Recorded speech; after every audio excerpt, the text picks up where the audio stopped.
Last class में मैंने आपको straight wire magnetic induction due to straight wire का फॉर्मूला डिराइव कराया था। क्या था फॉर्मूला?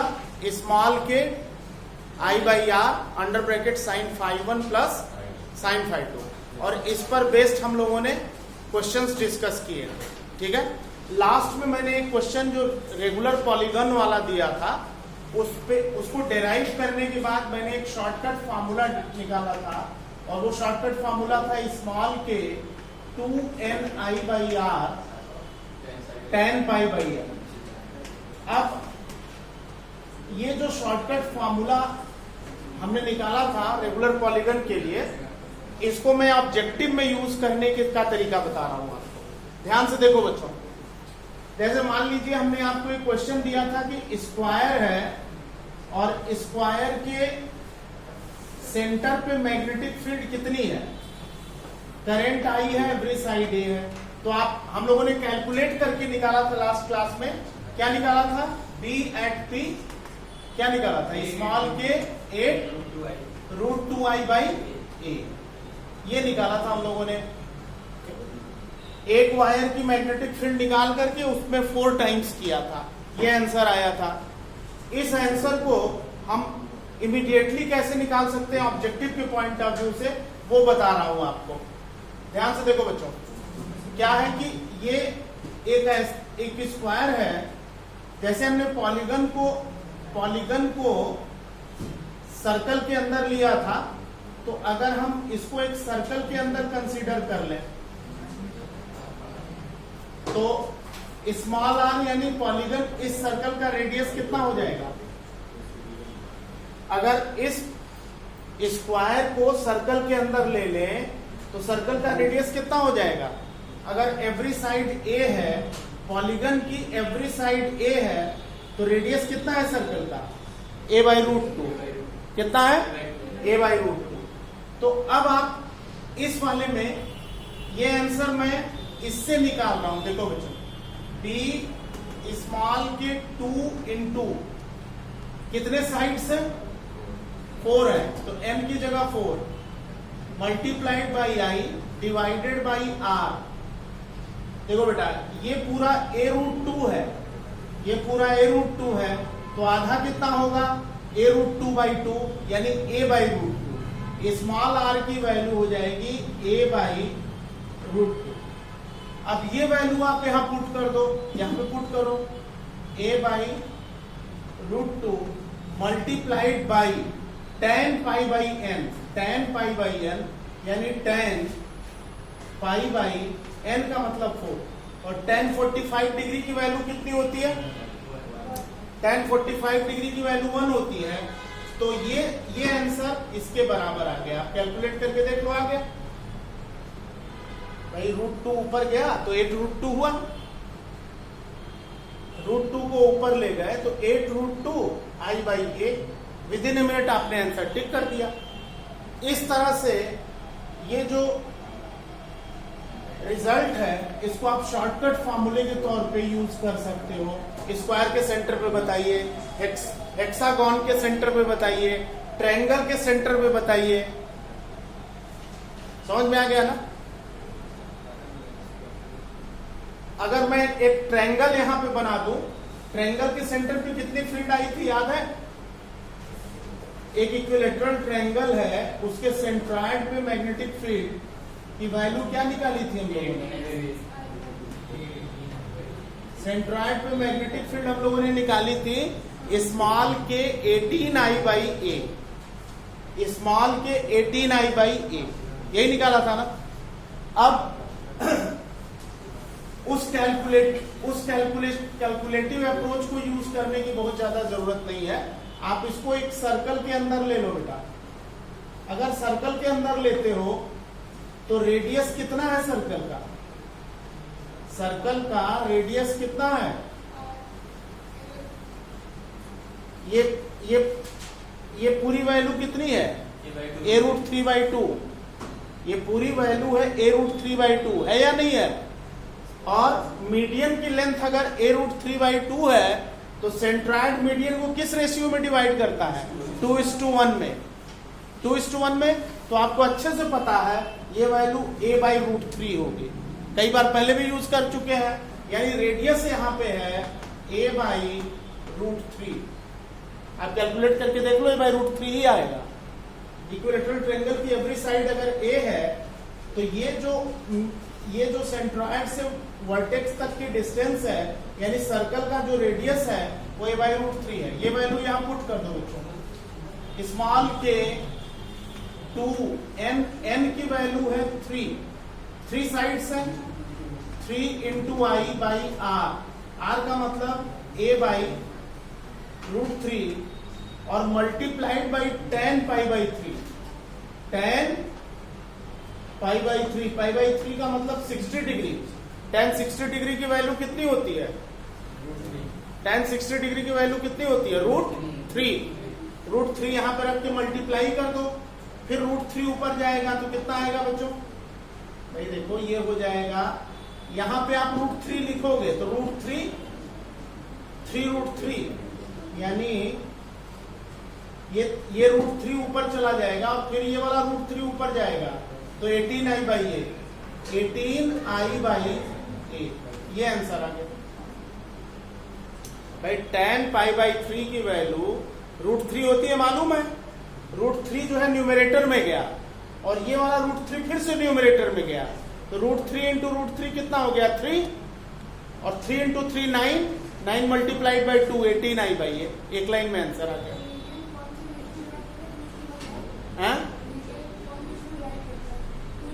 2:1 में। ये तो मैंने इलेक्ट्रोस्टैटिक्स में भी कराया था आपको। पूरी मीडियन की लेंथ होती है a√3/2। सेंट्रॉइड हमेशा किस रेशियो में डिवाइड करता है? 2:1 में। तो a√3/2 का 2/3 लोगे तो a/√3 आएगा। करके देख लो, ये हमने इलेक्ट्रोस्टैटिक्स में कराया था कई क्वेश्चन इस तरह का। तो इस तरह से ये जो फॉर्मूला है इसको हम ऑब्जेक्टिव में डायरेक्टली यूज कर सकते हैं।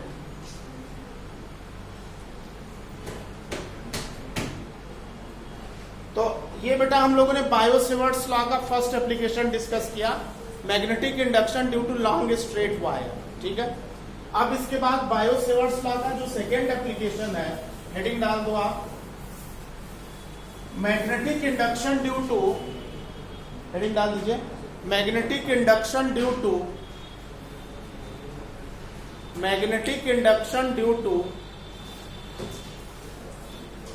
Current carrying circular coil.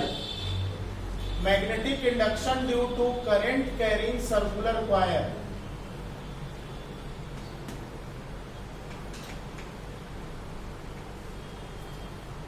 Magnetic induction due to current carrying circular coil. Magnetic induction due to current carrying circular coil. अभी हम लोगों ने magnetic induction due to long straight wire discuss किया और फॉर्मूला डिराइव किया, उसके क्वेश्चन डिस्कस किए। देखो बेटा, ये सर्कुलर कॉइल है, इसमें करंट आई है, इसका रेडियस कैपिटल R है, इसके सेंटर से x डिस्टेंस पे ये रेफरेंस पॉइंट लाई कर रहा है। इस करंट कैरिंग सर्कुलर कॉइल की मैग्नेटिक फील्ड का फॉर्मूला इस पॉइंट पे डिराइव करना है। ठीक है, सेम डेरिवेशन हमने इलेक्ट्रोस्टैटिक्स में सर्कुलर रिंग के लिए कराया था, लेकिन वहां पे करंट कैरिंग कॉइल नहीं था बल्कि चार्ज कॉइल था। क्या इलेक्ट्रिक फील्ड आई थी?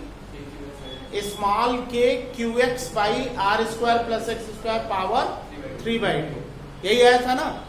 बट यहाँ पे करंट कैरिंग सर्कुलर कॉइल है तो हमें इस सर्कुलर कॉइल की मैग्नेटिक फील्ड का फॉर्मूला यहां डिराइव करना है। तो करेंगे क्या बच्चों, ध्यान से देखिए, इस सर्कुलर कॉइल का एक स्मॉल एलिमेंट ले लेंगे। अगर इस सर्कुलर कॉइल का एक स्मॉल एलिमेंट लेंगे, ये छोटा सा पोर्शन लेंगे, तो ये करंट इस सर्कुलर कॉइल का स्मॉल एलिमेंट एक स्ट्रेट वायर होगा। Any doubt?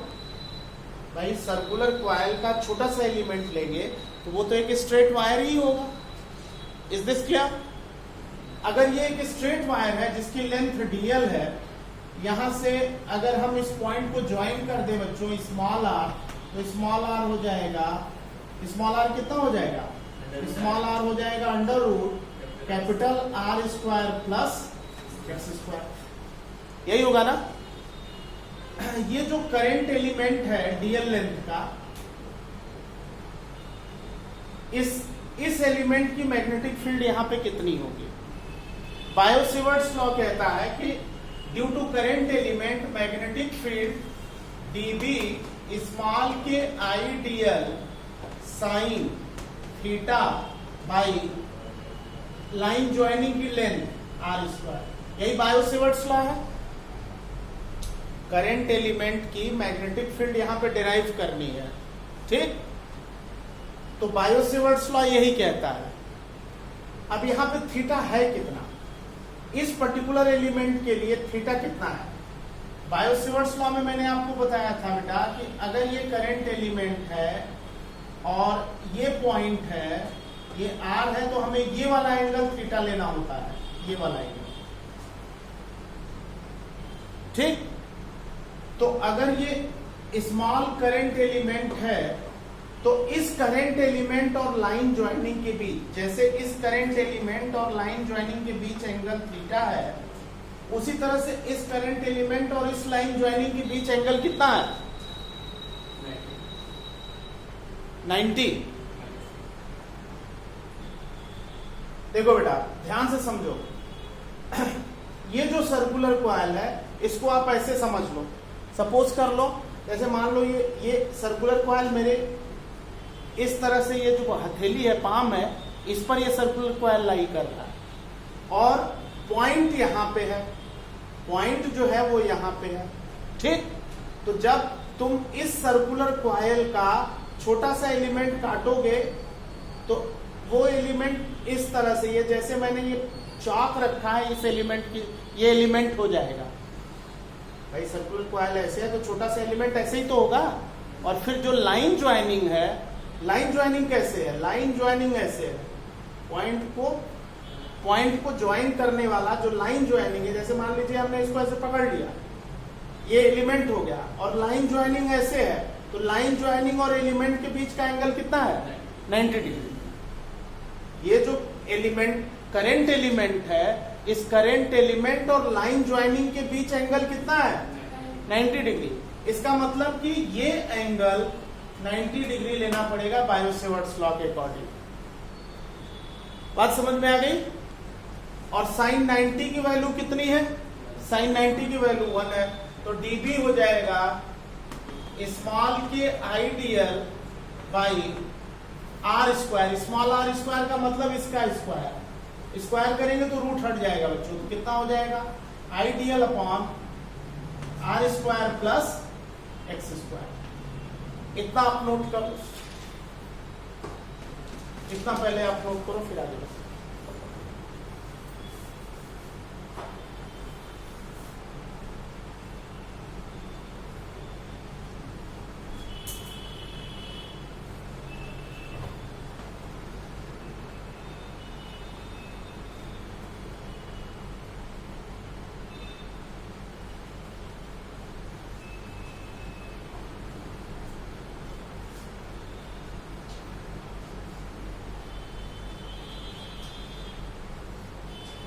क्लियर बेटा? अच्छा, अब आप देखो बच्चों, एक बात और ध्यान, एक तो ये 90 डिग्री वाली बात याद रखना, ध्यान रखना इसका, और दूसरी बात और देखो, इस मैग्नेटिक फील्ड का डायरेक्शन किधर होगा, ये एक इंपॉर्टेंट बात है।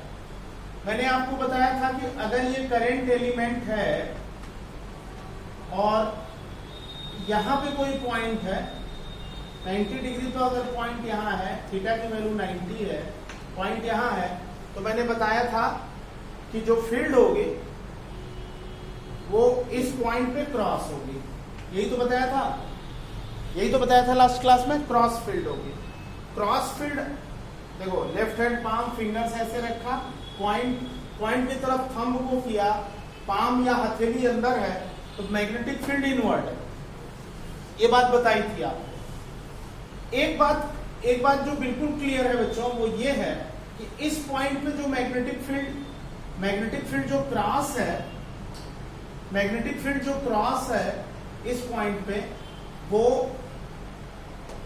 ये जो प्लेन बोर्ड का जो प्लेन है उसके परपेंडिकुलरली इनवर्ड है, बोर्ड के प्लेन के परपेंडिकुलरली इनवर्ड है, ऐसे अंदर की तरफ, समझ में है?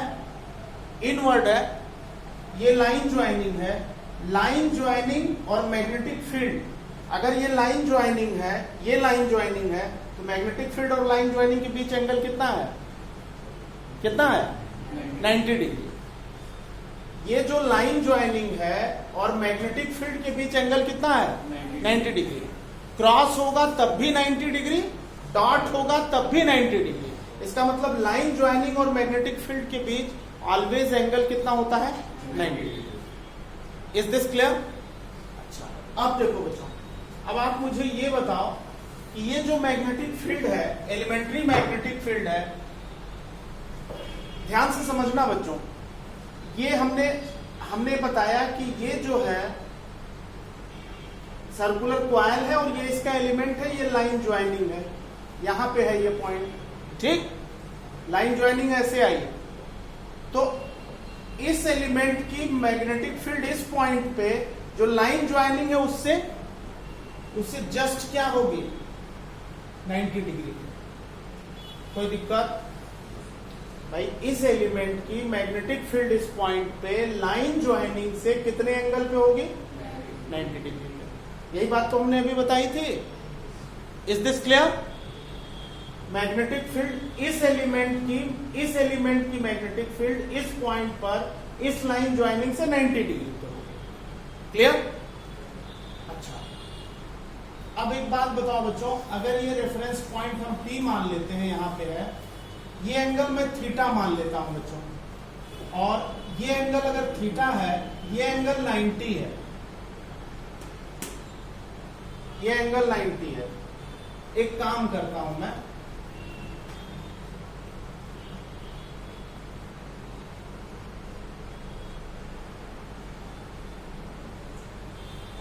देखो बेटा, ये एंगल थीटा है, ये एंगल थीटा है, ये 90 है। अगर मैं इस रेफरेंस पॉइंट पर एक एक्स एक्सिस और एक वाई एक्सिस खींच दूं, अगर मैंने एक एक्स और एक वाई एक्सिस खींच दिया तो कोई दिक्कत नहीं है, ये रेफरेंस पॉइंट है। एक ये पूरा एंगल बेटा 90 है, तो ये एंगल कितना है? बोलो। ये एंगल थीटा है, ध्यान से देखना, ये एंगल थीटा है, ये एंगल 90 है, यही है ना? ये एंगल कितना होगा? 90 माइनस थीटा कैसे हो जाएगा? 90 प्लस।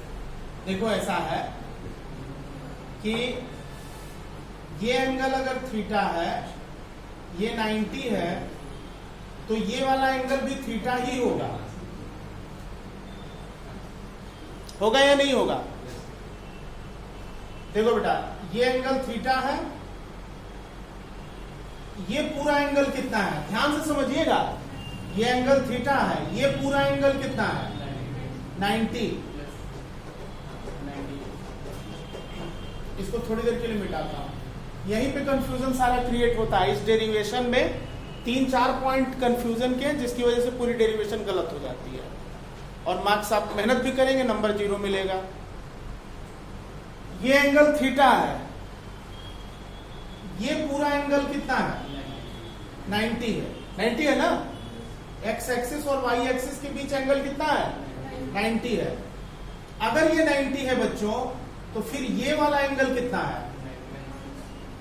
ये पूरा 90 है, ये थीटा है, तो ये एंगल कितना है? 90 माइनस थीटा। कोई डाउट? Any doubt? ये 90, ये थीटा, ये एंगल 90 माइनस थीटा। अब मुझे ये बताओ बच्चों, ये एंगल कितना है? अब मैं ये एंगल चाहता हूं, 90 में से 90 माइनस थीटा माइनस करूंगा तो ये एंगल आ जाएगा, यानी 90 माइनस थीटा कर दूंगा तो ये एंगल आ जाएगा। अगर इस और नेचुरली ये थीटा है, इसको सॉल्व करके देखो थीटा आएगा। बात समझ में आ गई? This angle theta, this angle 90, this angle 90 minus theta, this angle 90, ये एंगल 90 और ये 90 माइनस थीटा, तो ये एंगल कितना होगा 90 माइनस 90 माइनस थीटा, यानी ये एंगल थीटा हो गया। कोई डाउट इसमें? तो अपने ये एंगल थीटा हो गया बेटा। अब देखो बच्चों ध्यान से सुनो, ये एंगल थीटा हो गया, ये मैग्नेटिक फील्ड डीबी है, ये magnetic elementary magnetic field dB है, तो इस डीबी का ये कंपोनेंट क्या होगा डीबी कॉस थीटा, ये कंपोनेंट होगा डीबी कॉस थीटा। कोई डाउट बच्चों? और इसका साइन कंपोनेंट किधर होगा? इसका साइन कंपोनेंट इधर होगा। इस मैग्नेटिक फील्ड का कॉस कंपोनेंट इधर होगा, साइन कंपोनेंट होगा डीबी साइन थीटा। कोई दिक्कत? डीबी साइन थीटा राइट होगा। क्लियर बेटा? डीबी साइन थीटा राइट होगा। अच्छा, ये तो एक एलिमेंट की बात हो गई। अब हम आते हैं इसके जस्ट अपोजिट एलिमेंट की बात करते हैं। इसको यहां से ज्वाइन कर दिया और ये दूसरा जस्ट अपोजिट एलिमेंट है, करंट ऐसे जा रही है, लेंथ डीएल है, इसको यहां से ज्वाइन कर दिया बच्चों। ये एक्स है, इसको यहां से ज्वाइन कर दिया, यहां से ये एंगल थीटा, ये एंगल थीटा। आप मुझे ये बताओ जो सेकेंड एलिमेंट है उसकी मैग्नेटिक फील्ड इस लाइन ज्वाइनिंग से कितने एंगल पे होगी 90 डिग्री पे नीचे होगी। कोई दिक्कत? Is this clear? भाई इस एलिमेंट की फील्ड इस डायरेक्शन में है तो इस एलिमेंट की फील्ड इस लाइन ज्वाइनिंग से 90 डिग्री पे इधर होगी। ये एंगल थीटा तो ये एंगल थीटा। क्लियर बच्चों? This angle theta, so this angle also theta. समझ में आ रहा है? ध्यान से देखो, बहुत इंपॉर्टेंट डेरिवेशन है। अब देखो बच्चों, इस एलिमेंट इस फील्ड का कॉस कंपोनेंट किधर होगा नीचे, डीबी कॉस थीटा, और इसका राइट साइड में कंपोनेंट क्या होगा dB sine theta. Right side में एलिमेंट डीबी साइन थीटा होगा। डीबी कॉस थीटा और डीबी कॉस थीटा कैंसिल हो गया। ठीक, डीबी कॉस थीटा और डीबी कॉस थीटा कैंसिल हो गया। दो एलिमेंट के लिए डीबी साइन थीटा ऐड हो गया। अगर हम इसके जस्ट बगल में एक एलिमेंट ले और इसका जस्ट अपोजिट